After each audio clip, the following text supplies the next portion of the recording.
우리 이 시간에 하나님의 말씀 보겠습니다. 하나님의 말씀 마태복음 9장 말씀입니다. 마태복음 9장 9절에서 13절 말씀까지 보도록 하겠습니다. 제가 가진 성경으로는요, 신약성경 12페이지에 있습니다.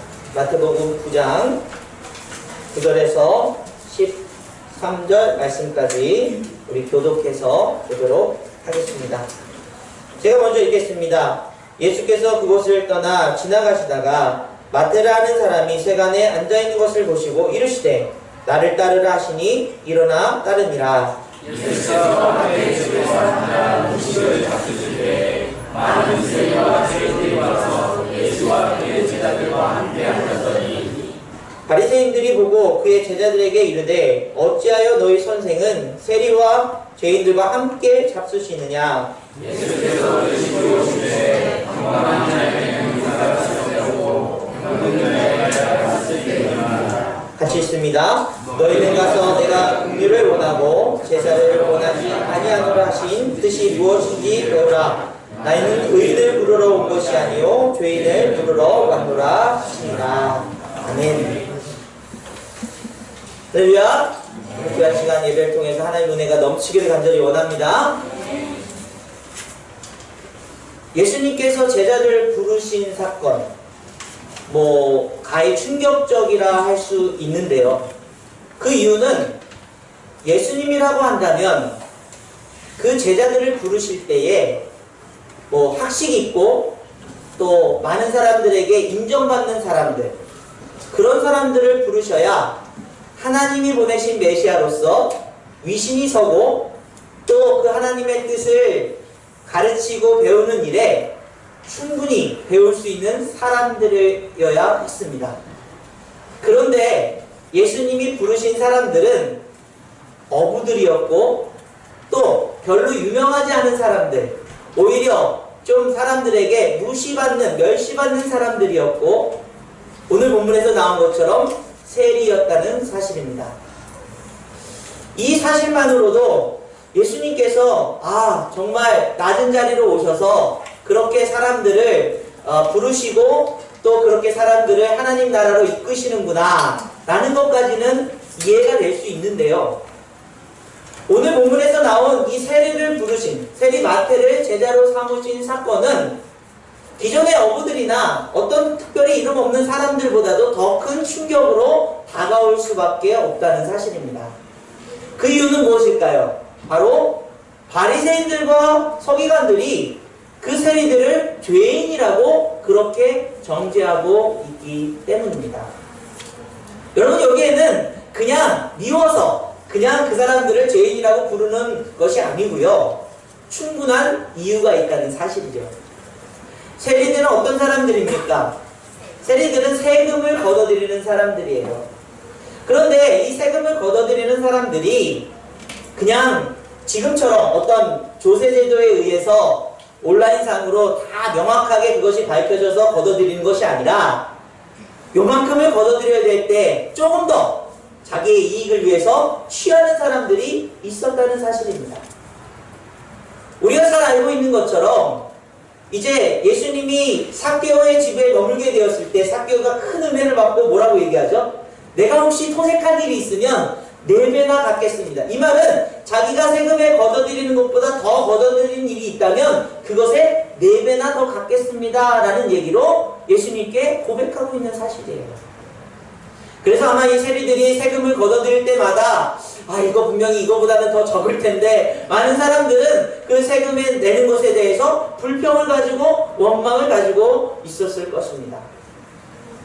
그런데 그냥 단순히 그렇게 세금을 좀 더 걷어들이는 일로 죄인으로 취급하지는 않습니다. 그러지 않고요. 양심적인 사람들도 많이 있기 때문이죠. 그것보다도 더 큰 이유는 무엇이었냐면 이 이스라엘과는 그 당시의 역사 속에서 로마의 지배를 받고 있었다는 사실이 굉장히 중요한 이슈로 다가오고 있기 때문입니다. 그전에는 이스라엘 백성들은 성전에 가게 될 때 성전세만 내면 되는 그런 조세제도를 갖고 있었지만 이제는 로마의 속국이었기 때문에 로마의 세금을 받지 바쳐야 되는 그런 일이 있었습니다. 그러다 보니까 세금을 어떻게 해요? 과중되게 2배로 내야 되는 그런 일들이 있고요. 또 자신의 나라를 위해서 쓰는 것이 아니라 이 지금 제국의 속국이기 때문에 그 로마에게 바쳐야 되는 세금이 얼마나 아깝고 속상한 일이었겠습니까?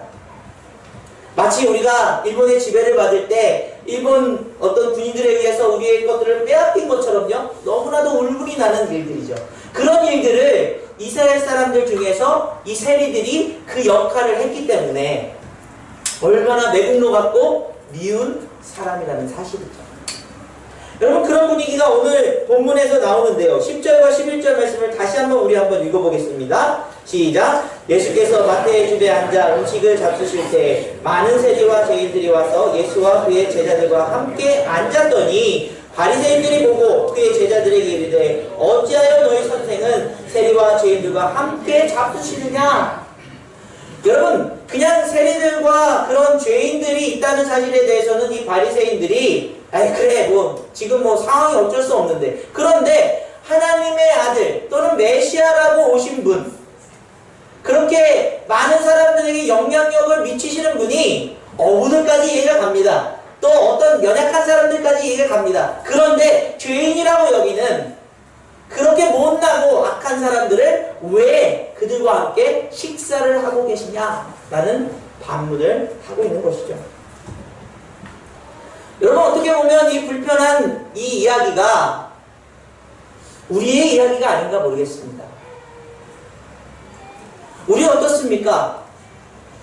우리가 살아가는 지금 이 한국 사회의 현실들, 아마 이 혐오라고 하는 단어를 제가 지금 한 3주째 사용하고 있는데요, 많은 사람들이 서로가 서로를 혐오하고 있습니다. 어떤 정치적인 이슈 때문에 그렇고요, 이웃 간의 관계 때문에 그렇고요, 또 어떤 우리의 상황들 속에서 일어나는 일들이 사람들의 마음을 다치고요, 닫게 하고, 또 도대체 왜 저렇게 행동하는가, 저렇게 말하는가 불편해하고 있는 것이 사실입니다. 제가 보수와 진보 또는 어떤 이 정치적인 이슈들을 이야기하고 싶진 않지만요, 나라를 사랑하는 마음은 같은데 표현하는 방식이 너무나도 다르고요, 나라를 올바로 세워야 되는 마음은 정말 하나 같은데 그 사용되어지는 방법들은 너무나도 극과 극으로 달라 있는 모습을 보게 되는 것이죠. 그런데 자신의 방법이 옳다 보니까 다른 사람의 그런 이야기들에 대해서는 듣지 못하게 되고 정당성을 부여하게 되는 것입니다. 우리 이웃 간의 관계도 마찬가지죠. 왜 저 사람은 저러고 사는가, 저런 행동을 하는가, 그런 모습을 보면서 분명히 내가 사는 게 맞는데, 그렇습니다. 여러분이 살아온 경험과 여러분이 살아온 어떤 그런 기준들이 아마 사람들을 바라보는 시선 속에서 맞을 거예요. 오늘 이 바리새인들과 서기관들이 그들이 바라봤던 세리를 향한 그 마음이, 그 죄인이라고 하는 그 정죄가 아마 이 세상 속에서도 다 옳게 여겨지는 그런 모습일 거라는 것입니다. 그런데요, 이 혐오하는 이 세상 속에서, 우리가 서로 맞다고 하는 이 세상 속에서 우리 인간이 얼마나 나약한지 그것을 금방 알 수 있는 사실들이 뉴스를 통해서 우리에게 전해집니다.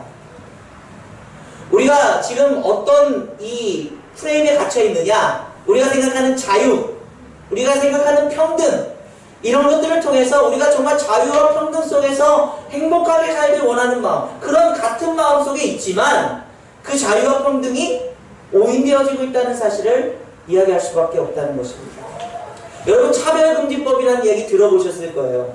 지금 우리나라에서는 그 차별금지법을 막기 위해서 맹렬하게 이렇게 데모도 하고 있는데요, 영국에서는 이미 이 차별금지법이 통과되어서 쉽게 어떤 소수가 차별되는 일들에 대해서 굉장히 반대하고 그것에 대해서 벌을 내리고 있습니다. 그런데 한 가지 재밌는 사실은 이 차별금지법에 준해서 뭐라고 표현할 수 있냐면 이렇게 얘기합니다. 반사회적 행위법이다, 이런 법이 나왔다고 합니다. 그래서 이제 시골 마을에서 닭을 기르는 사람들이 새벽마다 닭이요 울잖아요. 그들의 습성이 있잖아요. 그런데 옆집에 그 닭 때문에 잠을 못 자게 되면, 이걸 신고하게 되면 벌금을 300만 원 이하의 벌금을 물게 되었다고 합니다.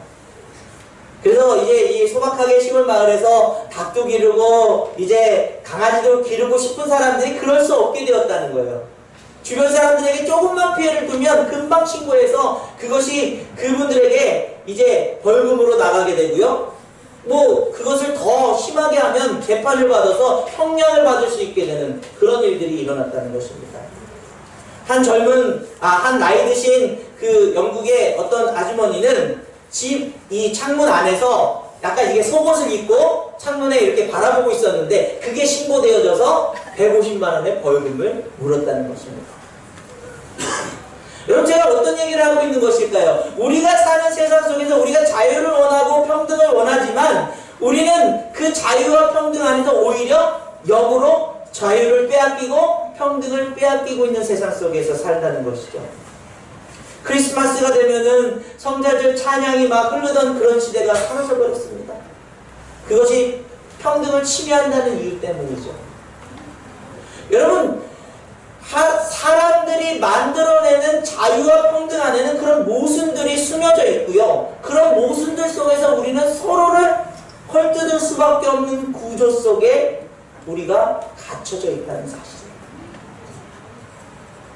그런데 오늘 여러분, 저와 여러분들에게 오늘 본문은 예수님께서 그렇게 정당하게 바리새인들이 이 세리들과 먹는 것은 죄인들과 먹는 것입니다 이야기할 때 예수님께서 뭐라고 말씀하시는가, 우리 한번 깊이 한번 생각하면서 읽어보길 원합니다. 우리 마태복음 9장 13절 말씀 같이 읽습니다. 12절 13절입니다. 시작.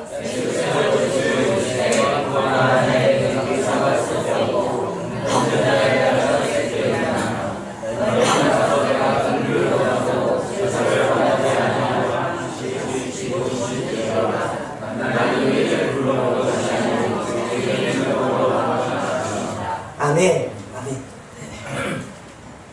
예수님께서요, 이 세리들을 향해서 세리들에게 이 사람들 죄가 없어서 내가 같이 먹는 거야 이렇게 얘기하지 않으시고요.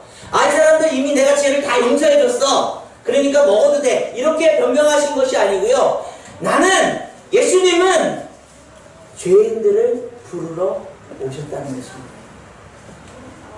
예수님께서 어떤 정당성을 부여하기 위해서 그것을 변명한 것이 아니라 예수님의 마음은 그래 맞아 죄인이야, 그래 맞아 이 사람들은 실수했어, 이 사람들은 완악했어, 그런데 하나님의 뜻은, 하나님의 말씀은 죄인을 부르러 오신 메시아, 그 인애와 그 긍휼과 그 사랑을 보여주시기 위해서 오셨다는 사실을 강조하거든요. 사랑하는 여러분, 저와 여러분들이 이 세상 속에서 정말 마음에 안 들고 이건 아닌 것 같고 하는 그런 모습들 속에서 정말 주님께서 우리에게 말씀하시는 게 있습니다. 주님은 죄인을 부르러 오셨다는 것입니다. 여러분, 얼마 전에 이 한국교회에 큰 사건이 일어났습니다. 저도 굉장히 존경하는 목사님 중에 한 분이고요. 분당 우리 교회 이찬승 목사님 교회에서 부교육자가 동성애 문제를 이야기하다가 약간 발언이 조금 이제 사람들에게 이렇게 찔리는 그런 발언을 했어요. 설교 전체적인 내용에서는 문제가 없었습니다. 그런데 그 발언으로 인해서 많은 사람들이 그 부목사에 대한 지탄을 하고 이제 동성애 옹호자가 아니냐 이런 얘기로 분당 우리 교회가 완전히 초토화가 됐습니다. 제가 그런데 굉장히 놀란 사실은 뭐냐면요, 이 목회자가, 이 부교육자가 죄송합니다 사죄했어요. 그리고요 1년 동안 설교를 쉬겠습니다 얘기했습니다. 그리고 그 담임 목회자인 이찬승 목사님이 이 실수할 부분이 있으니까 죄송합니다 그런 글도 올리고요, 설교 시간에 또 이야기를 했습니다. 그런데 여러분, 거기에서 많은 사람들이, 많은 기독교인들이 이제 이 좌파 목사가 정체를 드러내는구나, 이제 그런 비난의 글들이 물붓듯이 터져나오기 시작했습니다.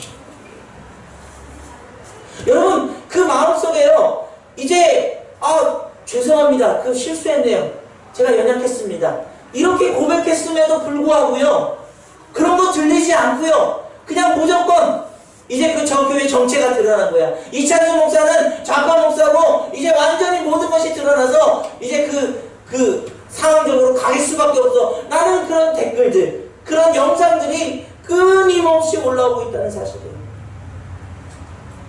여러분, 주님께서 아마 이걸 보시면 너무나도 마음 아파하실 것 같아요. 우리가 용서와 사랑을 이야기할 때 사죄하고 회개하고 돌이키는 영혼들에게 정말 하나님의 긍휼이 있어야 되는 그런 상황 속에서 이미 마음이 굳어져 이미 그 틀에 갇혀서 용서할 수 없는 기독교가 되어버렸다는 사실이에요. 여러분, 그것이 지금 이 한국교회만의 문제이겠습니까? 저와 여러분들은 혹시 그런 분노의 세상 속에서 그 틀에 갇혀서 사람들을 정죄하고 사람들에게 그런 미움의 마음을 표현하고 있지는 않는가요? 저부터도 너무나도 제 자신의 그런 모습이 드러나니까 하나님 앞에 부끄러운 마음. 주님께서 우리에게 다시 한번 말씀하십니다. 나는 의인을 부르러 온 것이 아니라 죄인을 부르러 왔노라. 할렐루야. 여러분, 그런데요, 주님이요, 죄인을 부르러 오셨다는 그 말에 혹시나 오해하시는 분들이 있어요. 그냥 그 죄를 눈 감아주고 그 죄를 그냥 괜찮다고 하고 자유롭게 살아, 용서해줄게, 그냥 평안하면 돼. 여러분, 우리의 뜻을 옹호하신 것이 아니라는 사실이에요. 여러분, 오늘 본문 보겠습니다. 13절 말씀 다시 한번 볼까요? 13절입니다. 시작. 너희는 가서 내가 긍휼을 원하고 제사를 원하지 아니하노라 하신 뜻이 무엇인지를 배우라. 여러분, 이렇습니다. 주님께서요, 나는 의인을 부르러 온 것이 아니요 죄인을 부르러 왔노라, 이 말씀을 하시기 전에 너희는 가서 내가 긍휼을 원하고 제사를 원하지 아니하노라 하신 뜻이 무엇인지를 배우라. 이 말씀은요, 호세아서 6장 말씀을 인용하신 건데요, 여러분, 여기 놀라운 하나님의 뜻이 담겨져 있습니다. 우리 같이 한번 호세아서 6장 1절에서 6절 말씀을 읽어보겠습니다. 시작. 오라, 우리가 여호와께로 돌아가자. 여호와께서 우리를 찢으셨으나 도로 낫게 하실 것이요 우리를 찢으셨으나 싸매어 주실 것입니다.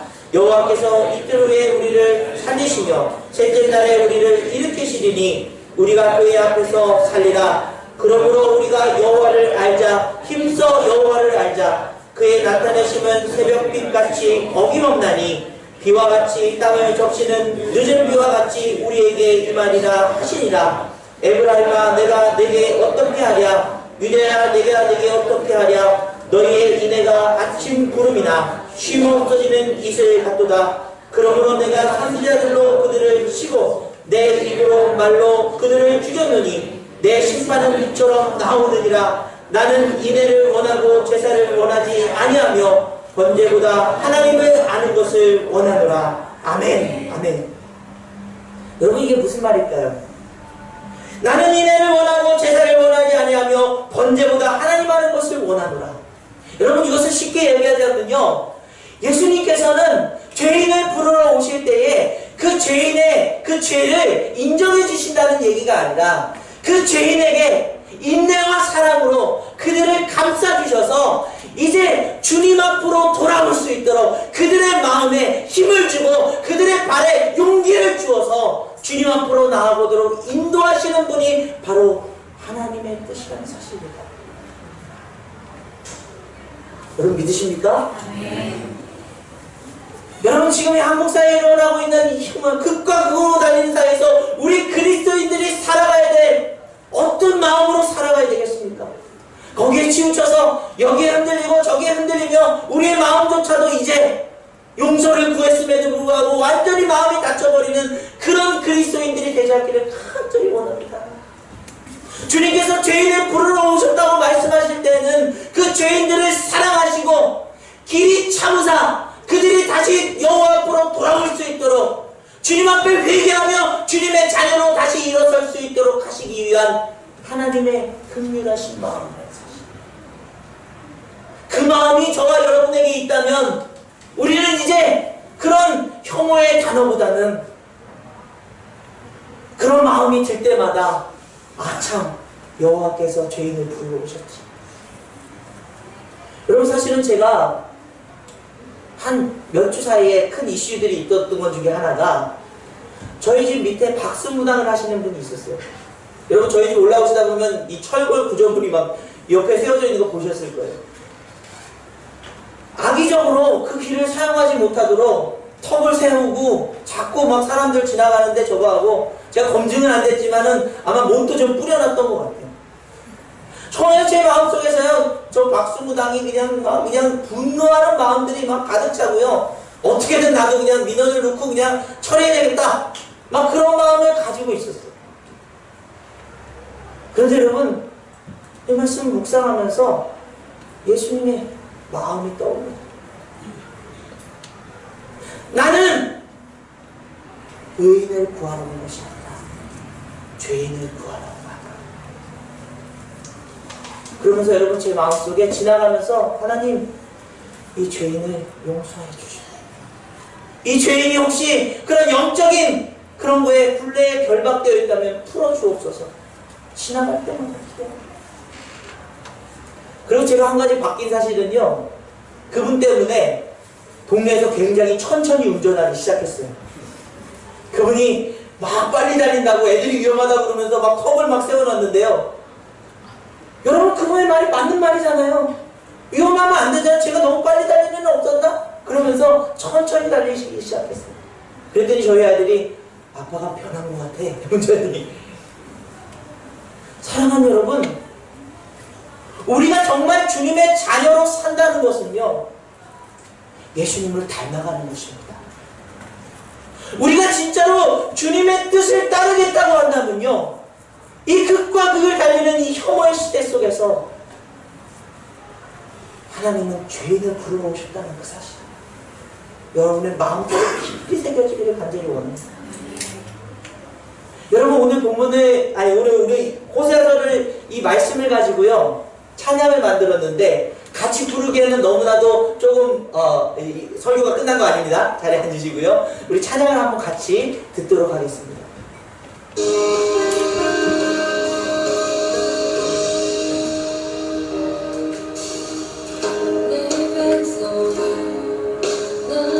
우리 가사를 잘 생각하시면서요,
그들을 포기하지 않으셨습니다. 그들을 인내함으로 기다리시고요, 사랑함으로 용서하셨습니다. 그런데 여러분 잘 생각해 보십시오. 그 인내와 사랑이 다른 누구 죄인에게 적용된 것이 아니라 바로 내게, 나에게 적용됐다는 사실입니다. 예수님의 십자가가 바로 저와 여러분들을 용서하시고 여호와 앞으로 돌아올 수 있도록 인도하신 놀라운 긍휼과 은혜의 십자가인 줄 믿습니다. 그것을 안 우리들이 서로 사랑해야 된다는 그 사실에, 정말 우리가 사랑을 가지고 그 사랑이 그들을 여호와께로 돌아올 수 있도록 인도해야 된다는 사실에, 여러분 우리의 마음을, 우리의 삶을 드리기를 간절히 원합니다. 예수님께서 사마리아 땅으로 일부러 지나가시면서 아무도 알아주지 않던 사마리아 여인에게 다가가셨습니다. 그 여인은요, 이미 남편이 다시에서 지나 있고, 또 다른 사람들의 시선을 피하기 위해서 낮 12시에 물을 들어오는 많은 것이 무너졌던 여인이었습니다. 그런데 그 여인은 예수님께서 여인에게 물을 달라고 말씀하실 때 이 여인은 너무나도 깜짝 놀랐죠. 나 같은 사람을 부르신다고? 사랑하는 여러분, 이 여인이 어떻게 됐습니까? 예수님의 그 사랑과 그 은혜로 회복하고 동네를 향해서, 세상을 향해서 하나님의 사랑을 선포하러 달려갔습니다. 바로 저와 여러분들이 그런 하나님의 사랑 안에서 회복되었기 때문에 이제 이 한국 사회를, 이 무너진 이 세상을 온전한 하나님의 십자가의 사랑으로 회복할 수 있는 유일한 해결책이라는 사실입니다. 그것이 먼 곳에 있지 않고요, 우리 가정 안에 있고 우리 이웃들에게 있고, 그렇게 서로를 미워할 수밖에 없는 이 세상의 구조 속에 여호와께서 죄인들을 부르러 오신 그 놀라운 사랑이 회복될 수 있도록 함께 힘써 나가기를 간절히 원합니다. 심지어 이 교회 안에서조차도 서로를 그렇게 인정하지 못하고 위로하지 못하는 이들, 주님께 돌아갈 수 있도록 그 길을 열어주고 손잡아주고 세워주는 귀한 교회가 되기를 간절히 원합니다. 우리 찬양으로 오늘 말씀을 마무리하려고 합니다. 그 여인에게 찾아오셨던 주님이요, 저와 여러분들에게 찾아오셔서 주님의 것으로 채우기를 간절히 원하고 계십니다. 우리 같이 찬양 드리며 고백하기 원합니다. 우물가의 여인처럼 나 구했네. 헛되고 헛된 것들, 헛된 것들, 그때 주님 하신 말씀, 내 세례와 생수를 마셔라.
것을 채울 때에 이 혐오의 세상을 살아가며 승리할 수 있습니다. 여러분들이 먼저 그 마음에 다쳐졌고 상처났고 아픈 것들이 치유돼야 그것을 표현하고 또 상처를 내는 것이 아니라 여러분들이 승리할 수 있을 줄 믿습니다. 우물가에 여인에게 찾아왔던 그 주님이 여러분에게 찾아와 주시고 여러분을 위로하시고 주님 앞으로 더 가까이 갈 수 있도록 인도해 주실 줄 믿습니다. 그러므로 여러분, 이제 옆에 계신 분들에게, 그 마음이 닫혀진 분들에게, 오 친구여 거기서 돌아오라. 내 주의 넓은 품으로 우리 주님 너를 반겨 그 넓은 품에 안아주시리. 할렐루야. 우리 3절 우리 깊이 생각하면서요 찬양드리기 원합니다. 내 친구여, 내 친구여 거기서 돌아오라. 내 주의 넓은 품으로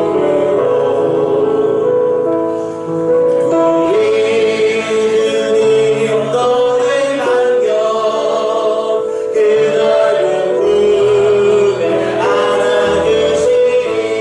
오 주님, 오 주님 채우소서. 나의 잔을 높이는니라. 하루 양식 내게 채워주소서. 넘치도록 채워주소서. 다시 한번 내 친구여 거기서 돌아오라. 내 친구여 거기서 돌아오라.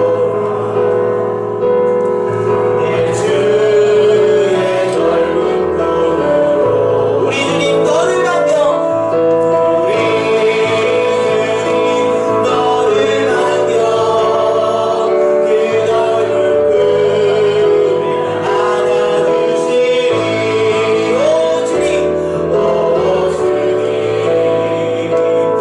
채우소서. 나의 삶 높이는니라. 하늘 양식 내게 채워주소서. 넘치도록 채워주소서. 아멘. 여러분, 그리스도인들이 가장 혐오하는 사람들이 누구냐면요, 두 종류의 사람들입니다. 동성애자들과 이슬람을 굉장히 혐오한다는 조사 결과가 나왔어요. 여러분, 맞습니다. 동성애 죄입니다. 또 이슬람이 하는 그런 여러 가지 일들 통해서 많은 사람들이 고통받고 있어요. 그런데 여러분, 우리가 그들을 향해서요 정죄하기보다는 여호와께 돌아오라. 주님이 우리를 사용하셔서 죄인을 부르러 오셨다면요 그 놀라운 품으로 그들을 인도해 주실 줄 믿습니다. 여러분이 혐오했던 단어들은 어떤 단어들입니까? 미운 사람들은 어떤 사람들이었습니까? 용서할 수 없었던 상황들은 어떤 상황들입니까? 주님은 죄인을 부르러 오셨습니다. 그 마음으로 여러분이 자연 누리시고요 그 놀라운 하나님의 뜻이 그 친구들에게, 그 사람들에게 이루어질 수 있도록 도와주옵소서. 우리 시간에 같이 기도할 때요 주님의 마음이, 주님의 뜻이 우리 삶에서 이루어지게, 그 귀한 영혼들이 주님 앞에 돌아올 수 있도록 주님 도와주옵소서. 우리 간절하게 기도하며 나아가기 원합니다. 아버지 하나님 감사드립니다. 주님 아버지, 이 세상이 너무나도 혐오하고 서로 미워하는 세상으로 바뀌어 버리는데 우리 그리스도인들조차도 그것에 넘어지고 그것에 마음을 빼앗겨서 평강이 없고 기쁨이 없고 평화가 없는 그런 삶을 살고 있지 않는데요. 이 시간 아버지 간절히 기도합니다. 주님의 마음이 이 안에서 회복될 수 있도록 도와주시옵소서. 나를 사랑하셨고 나를 용서해 주시고 나를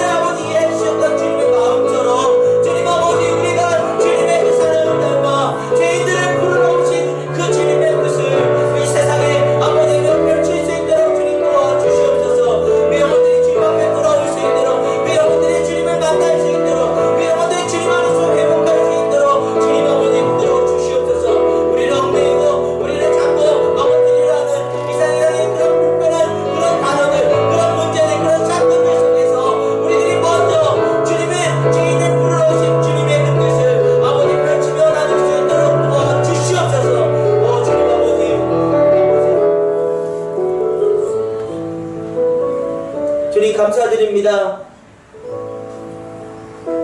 사실 우리가 먼저 혐오스러운 죄인이었음을 고백합니다. 하나님의 주권을 빼앗아버리고 내가 주인되어 살았던 불쌍한 죄인을 하나님은 인내하셨고 긍휼히 여기셨고 너무나도 사랑하셔서 십자가의 놀라운 사랑으로 우리를 하나님 앞으로 인도해 주신 줄 믿습니다. 그 죄인을 부르러 오신 그 예수님의 뜻을 우리가 깨달아 이 혐오와 악한 마음들이 가득 찬 이 땅에 주님 한 줄기의 빛으로 하나님이 선포하시는 소망으로 우리의 삶을 주님께 드리며 살아갈 수 있도록 도와주시옵소서.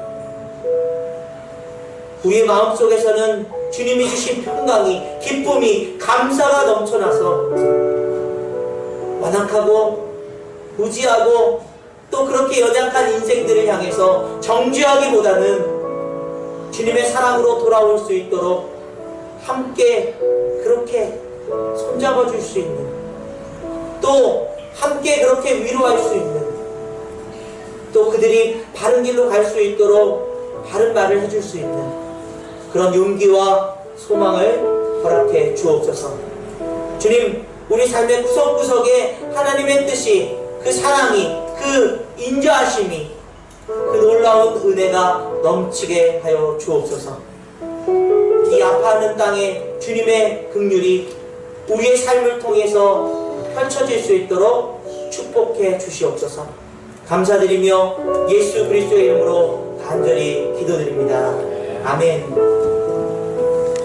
우리 시간에 성찬을 나누겠습니다.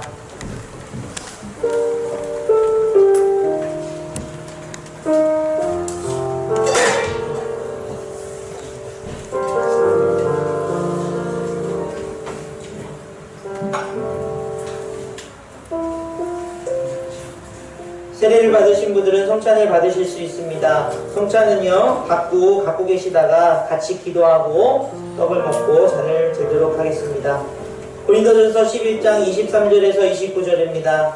내가 너에게 전한 것은 주께 받은 것이니 곧 주 예수께서 잡히시던 밤에 떡을 가시사 축복하시고 떼어 이르시되 이것은 너희를 위하여는 내 몸이니 이것을 행하여 나를 기념하라 하시고 19회 또한 그와 같이 잔을 가지시고 이르시되 이 잔은 내 피로 세운 새 언약이니 이것을 행하여 마실 때마다 나를 기념하라 하셨으니 너희가 이 떡을 먹으며 이 잔을 마실 때마다 주의 죽으심을 그가 오실 때까지 전하는 것이니라. 그러므로 누구든지 주의 떡이나 잔을 합당하지 않게 먹고 마시는 자는 주의 몸과 피에 대하여 죄를 짓는 것이니라. 사람이 자기를 살피고 그 후에야 이 떡을 먹고 이 잔을 마실지니 주의 몸을 분별하지 못하고 먹고 마시는 자는 자기의 죄를 먹고 마시는 것이니라. 아멘. 사랑하는 여러분, 주님께서 죄인들과 식사하셨던 그 자리, 아마도 주님의 마음은 자신의 몸을, 자신의 피를 희생하여 그 십자가 위에서 그 죄를 소멸하실 것을 선포하시며 함께 식사하셨을 것입니다. 오늘 이 성찬 자리도 그 주님의 마음을 우리 마음에 깊이 새기며 받는 귀한 자리가 되길 간절히 원합니다. 우리를 인내하시며 기다리셨고 긍휼히 여기셨던 주님의 그 마음이 오늘 우리의 이 성찬 자리를 통해서 회복되기를 원합니다. 우리 시간에 떡을 들고 같이 기도하겠습니다. 주님, 감사드립니다. 귀한 주님의 사랑을 알게 하시고 죄인을 부르러 오신 것이 나를 부르러 오셨음을 깨닫는 귀한 이 자리가 되게 하여 주옵소서. 십자가에서 고난받으시고 죽으신 주님이 내 죄 때문에 그렇게 되신 것임을 다시 한번 깊이 깨닫는 시간 되게 하여 주옵소서. 감사드리며 예수 그리스도의 이름으로 간절히 기도드립니다. 아멘. 떡을 드시겠습니다.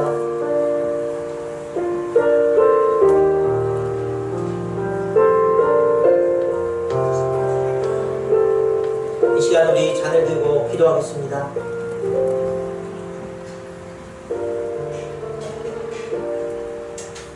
십자가의 보혈은 씻으심이고 구원하심이고 생명인 줄 믿습니다. 이 잔을 마시며 우리의 마음속에 하나님이 주신 생명과 그 구원의 능력이 용기 있게 살아갈 수 있는 거룩한 백성들로 삼아 주시옵소서. 혐오하고 비난하고 정죄하는 이 세상 속에서 그리스도의 사랑을 나타낼 수 있는 용서와 이해와 평화가 넘치는 귀한 주님의 자녀들 삼아 주시옵소서. 그 사랑 때문에 죄악에 빠져있던 영혼들이 주님 앞에 돌아오게 되는 놀라운 역사 있게 도와주시옵소서. 결단하며 살아갑니다. 주님, 이제는 세상에 우리의 마음이 빼앗겨 흔들리는 것이 아니라 주님의 마음이 깊이 깨달아 그 사랑으로 이 세상을 이길 수 있도록 도와주옵소서. 감사드리며 예수 그리스도의 이름으로 간절히 기도드립니다. 아멘.